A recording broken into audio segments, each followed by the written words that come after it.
El presidente Sebastián Piñera promulgó este lunes el paquete de medidas de ayuda social para la clase media en el marco de la pandemia, en una iniciativa que fue presentada en conjunto también con la idea de la postergación de las elecciones. Una iniciativa que pasó por un arduo debate legislativo en la Cámara de Diputados, también en el Senado, y finalmente este lunes se resuelve entonces, se despacha a ley. Fue promulgado ya por el presidente Sebastián Piñera. Este paquete de ayudas económicas para la clase media incluyen mejoras al ingreso familiar de emergencia, también un bono de hasta 500.000 pesos para la clase media, además de un préstamo para la clase media, y también este bono para los transportistas, que pasó de 350.000 pesos hasta un máximo de 500.000 pesos. De este y otros temas vamos a estar conversando aquí en Medianoche.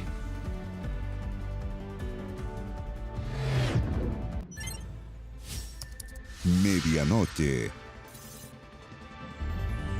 Estamos enfrentando uno de los momentos más críticos de la pandemia en nuestro país desde que comenzó, desde la llegada del coronavirus a Chile en marzo del año pasado. Este lunes debutaron también medidas más restrictivas impuestas por la autoridad sanitaria con el fin de intentar contener esta pandemia, que la verdad es que no da tregua. Para abordar esta situación actual de la pandemia en nuestro país, estamos en contacto ya con Juan Carlos Said. Él es médico internista del Hospital Sotero del Río y también máster en salud pública. Juan Carlos, buenas noches.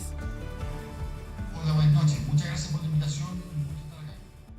Muchas gracias, Juan Carlos. Primero, consultarte por la situación sanitaria que estamos atravesando por estos días. Durante la semana pasada, lo mencionaba en la presentación, tuvimos entre 7.000 y 8.000 casos todos los días, y actualmente, por ejemplo, hoy tuvimos una disminución. Entendemos también que esto no es algo que vaya a marcar tendencia, sin embargo es una disminución respecto a la cantidad de casos del año pasado. ¿Cuál es hoy, lunes 5 de abril, la situación sanitaria en la que estamos encontrándonos en nuestro país? La situación es muy grave. Tenemos efectivamente el mayor número de casos activos en toda la pandemia, el mayor número de hospitalizados en unidades de paciente crítico, y desgraciadamente no hay una señal clara de que esta situación esté mejorando. Entonces, eso es lo realmente preocupante, y que, de hecho, lo que podemos esperar para las próximas semanas es que, independiente de que incluso aunque viéramos alguna leve mejoría que no se ha visto ahora en el número de contagiados, lo más probable es que el número hospitalizado va a seguir aumentando, producto de que lo que vamos a ver son los que se enfermaron en las semanas previas y que se van a hospitalizar en las próximas semanas. Y la situación es muy crítica en el sentido de que nuestro sistema no es que le quede un 5% de capacidad. Muchas veces se dice, mira, están ocupadas el 95% de las camas. La realidad es que está trabajando al 400%, está trabajando con 4 veces más camas de las que trabaja habitualmente, con cerca de 4.000 camas. Entonces es un número récord de camas, que son camas que se llaman de estas reconvertidas, donde significa que a una cama básica se la complejiza, se le suma un ventilador, pero no hay suficiente personal para atenderla. Entonces, ¿quién la atiende? Bueno, personal que habitualmente no trabaja con ese tipo de pacientes. Puede ser cirujanos, puede ser pediatras. Entonces, el paciente recibe una atención que es subóptima. Y eso, evidentemente, influye, sin duda, en la mortalidad. Y aún pensando en esas camas más simples, en el fondo, que son camas que no son el ideal, sino el lugar donde se puede tratar, no la forma en que se debería tratar a los pacientes, de esas camas ya nos quedan muy pocas. Y de hecho se están hospitalizando a un ritmo de 50 pacientes por día, y de estas camas reconvertidas nos quedan alrededor de 200. Entonces estamos hablando de algo tan dramático como que un paciente que se tuviera que hospitalizar el viernes o el sábado, ya hoy en día no habría cama para hospitalizar a esos pacientes en teoría. Evidentemente el gobierno está haciendo esfuerzos por generar nuevas camas, pero la situación es absolutamente límite. O sea, el sistema está ya sobrepasado, e incluso hay indicios de que no se está no están logrando todas las personas atención médica adecuada, y eso podría explicar un poco que haya habido aumento, por ejemplo, de fallecidos en el domicilio, como ya lo alertó el Consejo Asesor, que son señales, en el fondo, de que nuestro sistema de salud está en una situación de inminente colapso. Inminente colapso, Juan Carlos. ¿Cuán cerca estamos de una situación de colapso, considerando esto que mencionabas tú, que no es que las camas actuales las estén operando, por ejemplo, personal que está o que ha estudiado y que se ha preparado para operar las camas críticas, sino que son camas que se han ido reconvirtiendo con el paso de los días, porque entendemos también que ha ido aumentando la demanda de ocupación de camas críticas? O sea, creo que hay que sincerar acá que el sistema está en el punto donde podría no poder atender a más personas. Esa es una realidad. O sea, acá es no es racional pensar que nuestro sistema puede aumentar infinitamente el número de camas y que más encima esas camas se pueden aumentar en forma infinita como si fueran una entidad separada de quien las atiende o quien trabaja en esas camas.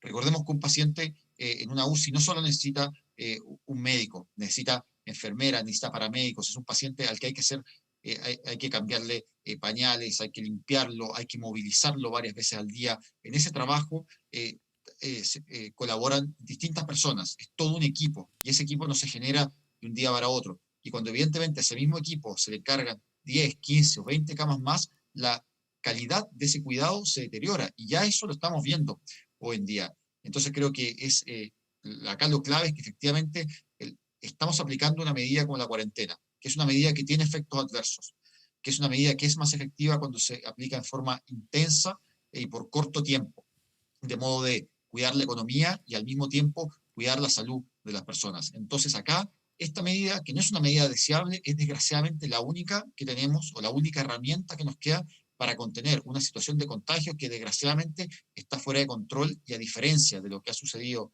o lo que sucedió en la primera ola, esta situación se da en todo Chile. O sea, en la situación de aumento de casos, la situación de ocupación total de las camas críticas se da en todo el país. Entonces ya tampoco es como que tenemos esta opción de decir, mira, que vamos a trasladar al sur, vamos a trasladar al norte, vamos a llevar gente a Santiago. Simplemente están todas las camas de todo el país ocupadas. Y creo que eso es parte del mensaje de riesgo que debería transmitir el gobierno para sincerar la realidad con las personas. Porque cuando uno ve que, por ejemplo, salen 96.000 personas el fin de semana a la playa, uno dice, bueno, quizás esas personas no les está llegando este mensaje, no están entendiendo lo realmente grave de la situación que estamos viviendo actualmente. Juan Carlos, pero ¿cuán cerca podemos estar de un eventual colapso o más bien hasta qué punto se pueden seguir reconvirtiendo camas críticas? A ver, claramente hay que entender acá que cuando uno habla de un colapso, no habla de que el sistema hospitalario, el sistema de salud es como una especie como de torre o de castillo en naipes que uno coloca finalmente una carta más y el sistema se cae. Eso no funciona así. Un colapso hospitalario es un deterioro progresivo de la atención que puede llegar a situaciones más o menos extremas. Es decir, una situación que ya es una situación de colapso es cuando un paciente recibe un tratamiento subóptimo, es decir, le dan un ventilador que no es el adecuado, lo atiende un personal que no tiene la especialidad adecuada. Eso mismo puede ir agravándose cuando ese mismo personal, en vez de atender un número razonable de pacientes, atiende el doble. Esto ya lo han alertado diferentes especialistas, que en fondo lo que estamos viendo es que se están creando camas en el papel, o sea, camas teóricas, en que se llama a un jefe de servicio y se le dice, oye, crea 10, 15, 20 camas. Y bueno, sabemos que eso que se puede hacer en el papel, que es muy fácil de dibujar o de escribir con un lápiz, no es tan fácil de hacer en la realidad. Y ya estamos en el límite en donde ya hemos cuadriplicado la capacidad de camas. Y creo que en eso hay que reconocer que el gobierno ha hecho un gran trabajo. Había una muy buena gestión de ampliar la capacidad de camas. Pero eso tiene un límite. Yo creo que ya ese límite es difícil precisarlo, pero estamos llegando a ese límite. Y creo que por eso los especialistas de COVID Chile, que son el centro, digamos, con la contraparte técnica del MinSal, que reúne a especialistas de la Universidad Católica, de la Universidad de Chile, alertó que el país o nuestro sistema de salud no resistía simplemente un fin de semana largo con elevada movilidad. Entonces, bueno, hay que ver cómo van a evolucionar las próximas semanas. No se logró reducir probablemente en este fin de semana largo de la movilidad todo lo que se hubiera deseado. Vimos que los cordones sanitarios no funcionaron. Entonces, desgraciadamente, el panorama para las próximas 2 semanas es poco auspicioso. Yo diría que es un panorama ciertamente preocupante. Y considerando que justo este lunes entraron en vigencia ya las nuevas medidas un poco más estrictas adoptadas por el gobierno en el marco del plan paso a paso, con la intención de llegar a algún punto en que se pueda contener de alguna forma la pandemia, ¿puede llegar a tener algún efecto positivo estas medidas? ¿En cuánto tiempo podríamos empezar a ver ya los primeros efectos y si esto es suficiente? Ahora, yo creo que las medidas son las adecuadas, al menos en la teoría. Ahora, obviamente esas medidas tienen que ser llevadas a la práctica. Y sabemos que por diversos motivos las cuarentenas han perdido eficacia. Primero porque las personas están agotadas, hay una fatiga económica y también hay una fatiga psicológica.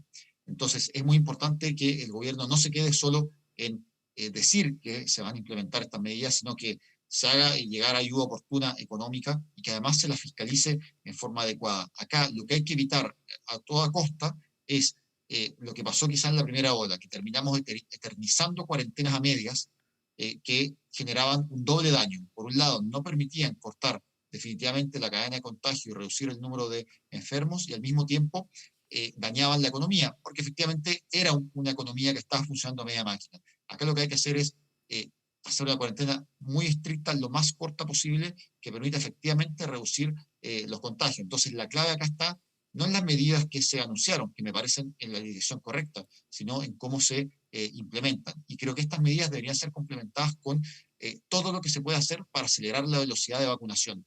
Acá ya el Consejo Asesor habló de, por ejemplo, la importancia de que se vacunara también los fines de semana. Estamos empezando a vacunar a población más joven, población que efectivamente probablemente no tiene la misma disponibilidad para ir a un consultorio los días de semana, de lunes a viernes. Entonces hay que ampliar las oportunidades de vacunación, hay que vacunar a más personas más rápido, sobre todo considerando que las nuevas variantes están afectando a una población más joven y ya no es solo una enfermedad que afecta a adultos mayores, sino que está afectando a menores de 50, a menores de 40, que están progresivamente comenzando a ocupar las unidades de paciente crítico, lo cual es algo muy preocupante y para lo cual la gran herramienta con la que contamos es la vacuna. ¿Cuándo empezaremos a ver resultados de las cuarentenas? Es difícil de predecir, va a depender de qué tan estrictas sean, de cómo se fiscalicen, pero uno esperaría que esto no va a lograrse antes de 2 semanas, un impacto significativo.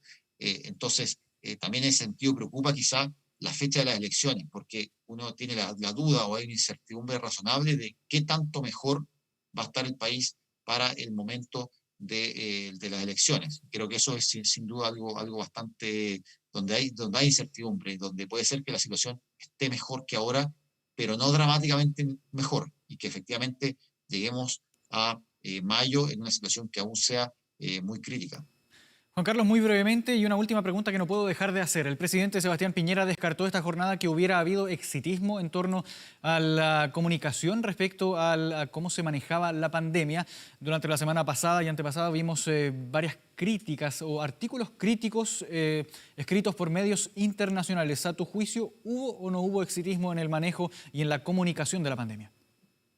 A mí me parece que sí, que hubo un poco de exitismo. O sea, vimos que se comenzó a vacunar en un proceso que ha sido de excelente nivel y que se ha desarrollado a una gran velocidad, que ha sido destacado en distintos lugares, pero también hay que reconocer al mismo tiempo que se empezó a vacunar y no habíamos vacunado ni al 5% del país y ya se estaba anunciando el retorno a clase, apertura de los casinos, apertura de los gimnasios, reducción del horario de toque de queda. O sea, era todo una apertura generalizada, masiva, lo más rápidamente posible.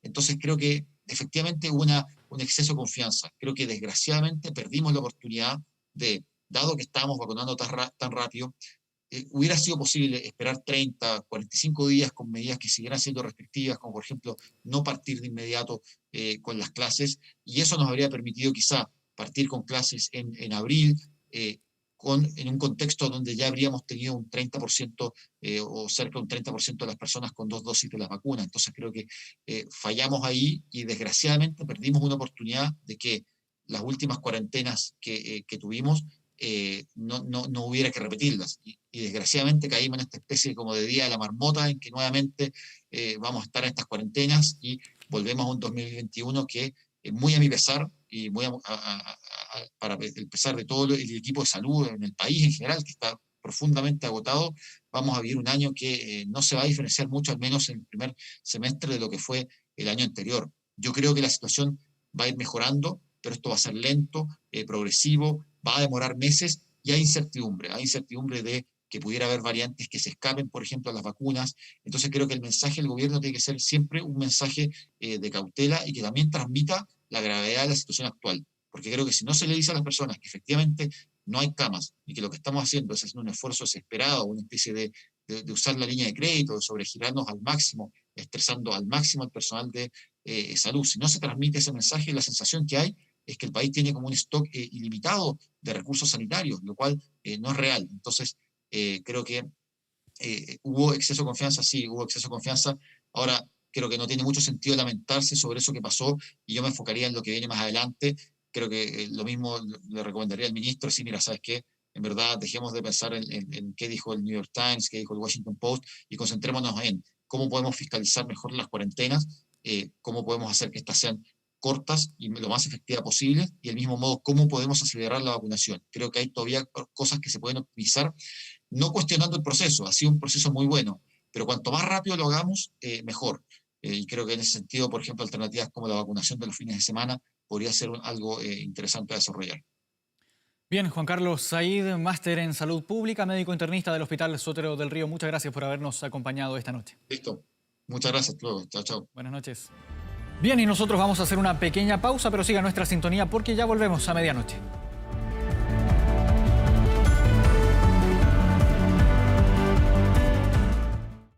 Ya estamos de regreso en medianoche. En la primera jornada con mayores restricciones para las comunas en cuarentena, la movilidad sigue siendo una preocupación.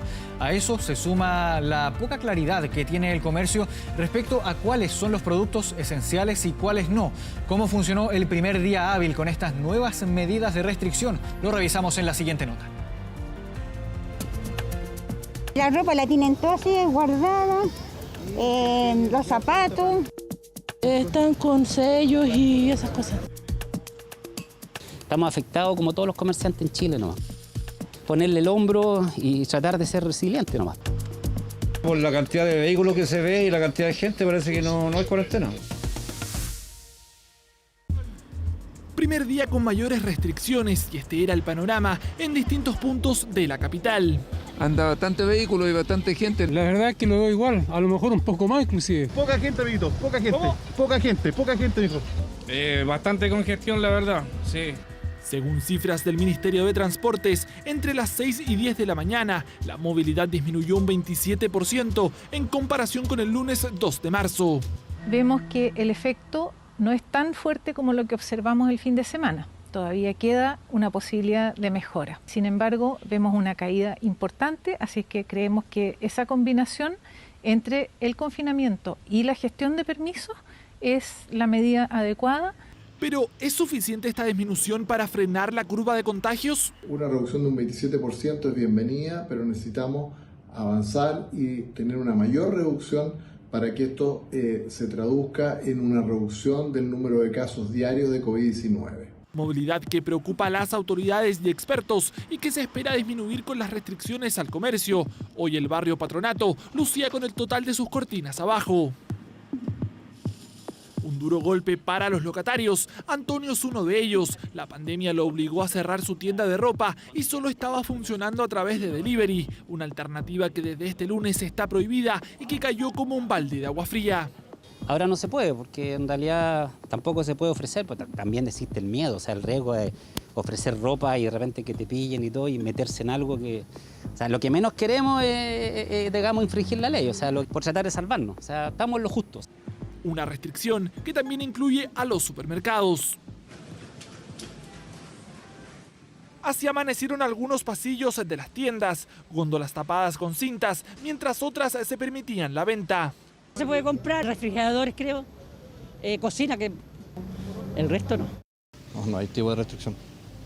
Yo lo que yo he comprado no hay tipo de restricción. Televisor, audífono, ropa. Mayormente eso es lo que estaban prohibido ahí. ¿Qué cosas están prohibiendo? La ropa, las teles, los equipos, todo eso. Pero, ¿qué es esencial? Esa es la duda que tienen en el comercio a 4 días del anuncio. Desde los supermercados no quisieron dar declaraciones y los representantes del gremio aún esperan un instructivo por parte del gobierno. Una medida que sigue sin dejar a todos conformes, sobre todo a las pequeñas y medianas empresas que acusan discriminación. Creemos que se tiene que dar un permiso especial para los emprendedores y para las micro y pequeñas empresas para poder funcionar de manera de que no se terminen perdiendo los puestos de trabajo y estas pymes no terminen quebrando. Una primera jornada de restricciones al comercio a la que se espera una menor movilidad en los próximos días para de esa forma comenzar a hacer frente a una pandemia que no ha dado tregua. Y este lunes comenzó a regir el toque de queda a partir de las 21 horas. ¿Cómo se vivió este cambio en las calles? Vamos a tomar contacto con Agustina Álvarez, que nos va a contar. Agustina, buenas noches.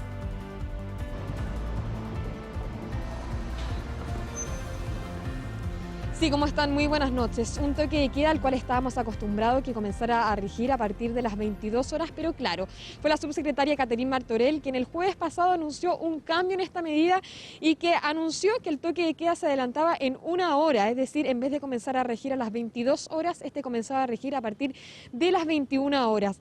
Con esto hubieron cambios también en los horarios de apertura y cierre del Metro de Santiago y de los buses Red. Estos iban a cerrar el Metro de Santiago en el caso de este a las 20 horas, en el caso de los buses Red dejaban de funcionar a las 21 horas. Esto que causó, por supuesto, que un grupo aislado, muy pequeño, hay que decirlo, de personas se quedaran varadas al exterior de los paraderos o al exterior, digo, de la entrada de los metros o en los paraderos sin poder llegar a su destino final. Estuvimos conversando con una persona que justamente tenía que llegar hasta Puente Alto, sin embargo no tenía información al respecto de este cambio de horario. Tenemos esas declaraciones, los invito a revisarlas. No tenía idea porque, como le comentaba el compañero suyo, busqué en Google para ver hasta qué horas funcionaba el metro y ahí me salía hasta las 9. Fui a las 8:20 más o menos a la estación de metro y me dijeron que no, que estaba funcionando solo hasta las 7:15. Y bueno, vengo desde Quinta Normal, vine en micro y acá estoy esperando la otra micro para irme para Puente. Espero poder alcanzar a coger la micro porque ahí no, ahí mirar cómo me puedo ir. Un cambio de horario que si bien se venía anunciando desde el jueves pasado por la subsecretaria Catherine Martorell, lo cierto es que, claro, quedó un grupo pequeño como la persona que veíamos recién en las imágenes que no tenía información respecto a este cambio de horario y que quedaron varadas al exterior de los paraderos buscando alternativas para poder llegar a sus casas. La locomoción colectiva, Uber o otro tipo de aplicación fueron la respuesta para muchas personas para poder llegar entonces a su destino final, sus hogares. Muy buenas noches.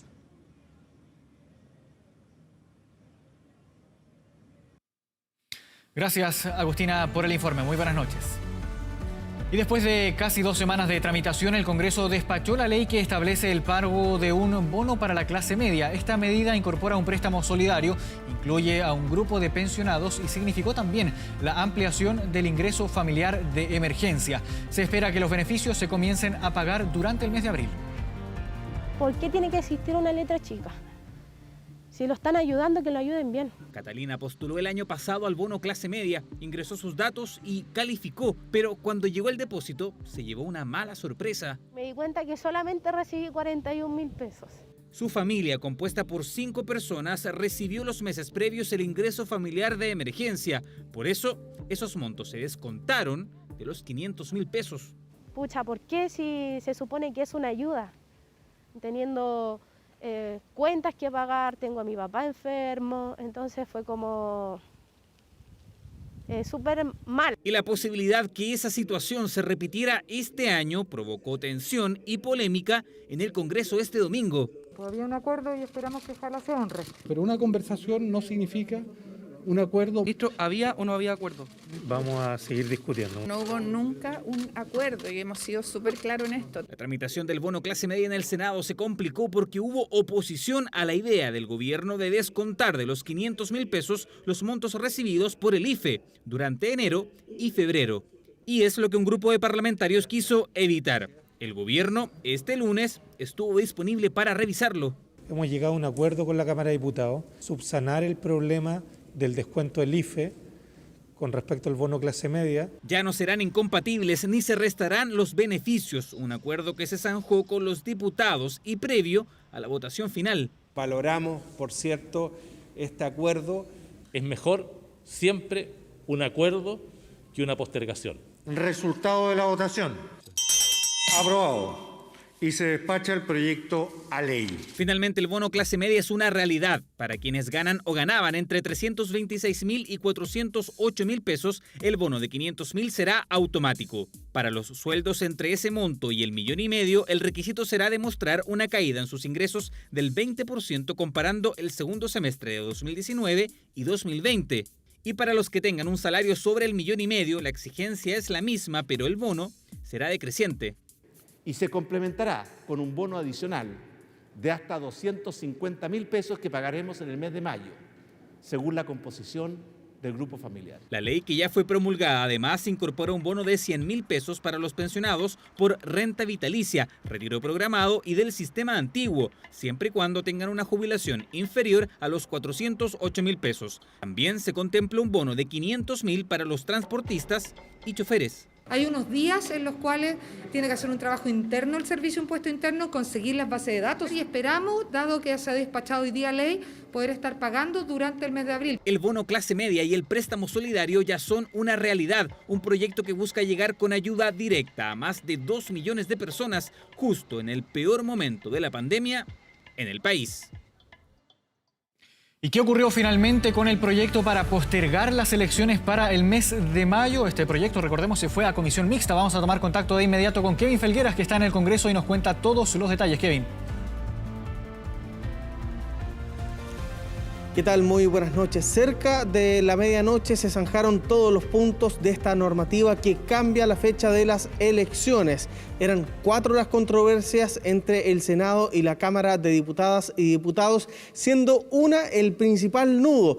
¿Qué va a pasar con los alcaldes? Pues bien, se quedó zanjado en esta normativa que los alcaldes, una vez publicada esta normativa en el diario oficial, podrán volver a sus funciones, pero solo hasta el 15 de abril, cuando se cumplan, es decir, 30 días antes de la nueva fecha de la elección, es decir, 15 de mayo. Es decir, los alcaldes tendrán poco menos de una semana para volver a sus funciones, retomar sus funciones como jefes comunales y posteriormente vuelvan a quedar suspendidos de sus cargos hasta la elección. Particularmente ese punto fue zanjado, entendiendo que esa es la norma general que aplicaría, ya que no había un acuerdo en torno a establecer una fecha mayor o que los alcaldes derechamente no volvieran a sus puestos de trabajo. Otro de los puntos que quedó zanjado en esta comisión mixta es que el día 15 y 16 de mayo serán feriados irrenunciables, así que mañana, por cierto, habrá reacciones del comercio en torno a esta situación que quedó zanjada y que debe ser refrendada por la Cámara de Diputadas y Diputados y posteriormente en el Senado en 2 sesiones que ya se han citado en las últimas sesiones, podríamos decir, de esta semana, que era semana distrital y regional, respectivamente en la Cámara y en el Senado, y que probablemente empiece recién los trabajos en los territorios a partir del día miércoles. Esta mañana de día martes, entonces, deberá ratificarse el informe de la comisión mixta que zanja definitivamente que los alcaldes podrán volver a sus cargos, pero hasta el 15 de abril. Muchas gracias, Kevin Felgueras, por el informe desde el Congreso en Valparaíso. Nosotros vamos a cambiar de tema porque controversia generó la solicitud de una farmacia de receta médica para concretar una venta online de anticonceptivos. Pese a que esto es una norma antigua del Instituto de Salud Pública, en la práctica estos productos suelen venderse sin requerir receta, por lo que una serie de agrupaciones se quejaron. ¿Consumes anticonceptivos? Sí. ¿Alguna vez te han pedido receta para comprar? Nunca. Sí, pastillas sí. ¿Alguna vez le exigieron receta para comprar anticonceptivos? No. No. La respuesta es común, por eso la exigencia que hizo esta farmacia a una clienta llamó tanto la atención. Le pidieron receta para comprar online pastillas anticonceptivas. Según la empresa, fue algo que dispuso el ISP y rápidamente llegaron las críticas. Hasta la propia ministra de la Mujer dijo estar haciendo gestiones para que se revirtiera la medida. Al final están como complicando cada vez más las cosas para todos. Estamos también exponiendo a nuestras mujeres a salir, a meterse en una clínica o en un hospital. Pero preste atención porque no solo se puede hoy solicitar este documento, sino que se debe exigir receta médica para anticonceptivos. Que ocurra poco en la práctica para compras presenciales es otra cosa. Debiera haberse pedido antes de la pandemia y en el momento ahora, ¿ya? Ahora pasa que la persona no puede ir y entendemos esa situación. El Código Sanitario lo indica. La venta de productos farmacéuticos solo podrá hacerse con receta, excepto aquellos medicamentos de venta directa, y no es el caso de los anticonceptivos. La farmacia en cuestión simplemente hizo cumplir la norma, tal como expresan en este comunicado. O sea, claramente no es el mejor momento para hacerlo. Nosotros no estamos por saltarnos la norma. No estamos por la automedicación, la supervisión de la anticoncepción tiene que ser una prestación profesional. Pero acá estamos hablando de dificultar el acceso a compra de mujeres que están muchas veces con sus controles vigentes y que tienen una indicación. Desde el ISP llamaron a la calma, aseguran que nada ha cambiado. No es que la norma o la fiscalización de la venta se haya endurecido. Explican que necesitan, eso sí, hacer la trazabilidad de los medicamentos que se venden por Internet. Habían algunos farmacéuticos que cumplían al pie de la letra la exigencia de la receta médica y otros no, otros eran más laxos. Lo que sí yo le puedo decir que a nivel de fiscalización, nuestra fiscalización no está enfocada al cumplimiento de la receta en la pastilla anticonceptiva. Aún así podrían pedírsela si le exigen receta y no la tiene. Quedará a criterio del químico farmacéutico venderle las pastillas. No debería haber cambios, deberían seguir con la orientación farmacéutica que entregan los químicos farmacéuticos que entregan algunos medicamentos sin receta, entendiendo que es la situación que requiere la persona y que es un usuario común y que está yendo habitualmente a la farmacia. La misma farmacia, de hecho, da esta opción en su comunicado, una que se ve dificultada para la compra por Internet, ya que no es posible hablar directamente con el químico de la farmacia. Por eso, a través de redes sociales ya se han formado varias organizaciones de apoyo con funcionarios de salud como Catalina que ofrecen prescripciones para facilitar la compra.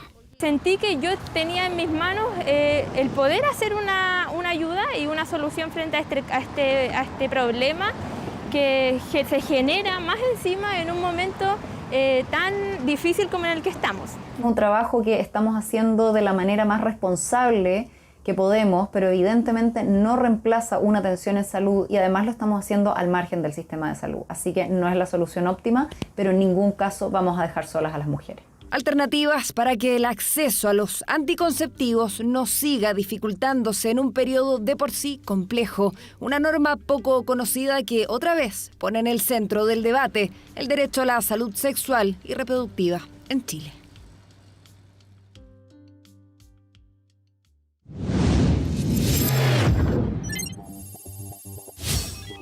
Internacional.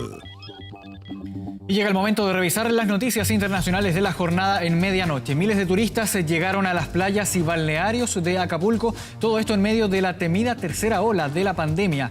Una de las zonas más turísticas de México cerró la Semana Santa con un verdadero alud de visitantes que en su gran mayoría no respetaron las normas sanitarias ni tampoco el distanciamiento. Las autoridades sanitarias habían reportado una baja de contagios en la última semana, luego del pic que se generó en enero, en el que murieron más de 30.000 personas, pero advirtieron de la posibilidad de una tercera ola. Las mismas escenas de playas y bares abarrotados se registraron también en otras zonas como Cancún, donde parecía que la pandemia ya no existiera, en momentos en que México acumula más de 204.000 fallecidos y más de 2,2 millones de contagiados por coronavirus. Y nos vamos hasta Francia porque hay escándalo luego de las acusaciones contra varios ministros de asistir a cenas y fiestas clandestinas en plena pandemia. Así lo reveló la cadena Gala M6 con una investigación en la que, usando cámaras escondidas, obtuvieron declaraciones en las que organizadores de estas fiestas y cenas lujosas señalaban que miembros del ejecutivo de Emmanuel Macron habían asistido a sus locales. El video revela que las exclusivas cenas tenían un valor que podía oscilar entre los 135.000 hasta los 415.000 pesos chilenos. Durante el fin de semana, las redes sociales en Francia tuvieron como tendencia el hashtag Queremos los nombres para que se conozca quiénes fueron los ministros que asistieron a estas fiestas ilegales cuando el país ha vuelto a una de las versiones más estrictas de confinamiento por el alza de contagios de coronavirus. El gobierno de Emmanuel Macron aseguró que si se comprueba estas acusaciones, los responsables van a ser castigados como cualquier otro ciudadano. Y huyendo del calor, un perrito en Tailandia se metió a un refrigerador para refrescarse. Con temperaturas que superan los 42 grados, este perrito llamado Sohu no encontró mejor opción para refrescarse que meterse literalmente dentro del refrigerador de sus dueños en la provincia de Lampang. La familia lo grabó y publicó este video en redes sociales, volviendo a este animal toda una celebridad. Sus dueños aseguran que Soju frecuentemente se mete al refrigerador para bajar su temperatura, por lo que muchas veces lo dejan abierto para facilitarle el ingreso. Sin embargo, ya están buscando también algunas alternativas para no gastar tanta electricidad como un ventilador manual. Y con estas imágenes nos vamos a la pausa en medianoche. Y ya estamos de regreso en medianoche. Vamos de inmediato a revisar nuestro portal de noticias www.24horas.cl. Lo tenemos desplegado en pantalla. Chile superó durante esta última jornada las 7 millones de personas vacunadas contra el COVID-19, al menos con la primera dosis. Una información que está con nuestro portal informativo y, por supuesto, si quiere conocer otras noticias, también puede visitar nuestro portal 24horas.cl. Vamos a revisar también el pronóstico del tiempo para las próximas jornadas. ¿Cómo va a estar Santiago este martes? Un cielo despejado con una máxima probable de 25 grados. En el extremo sur de nuestro país va a estar nublado en Porvenir con una máxima probable de 11 grados. Y de esta forma llegamos al final de medianoche. Gracias por habernos acompañado. Muy buenas noches.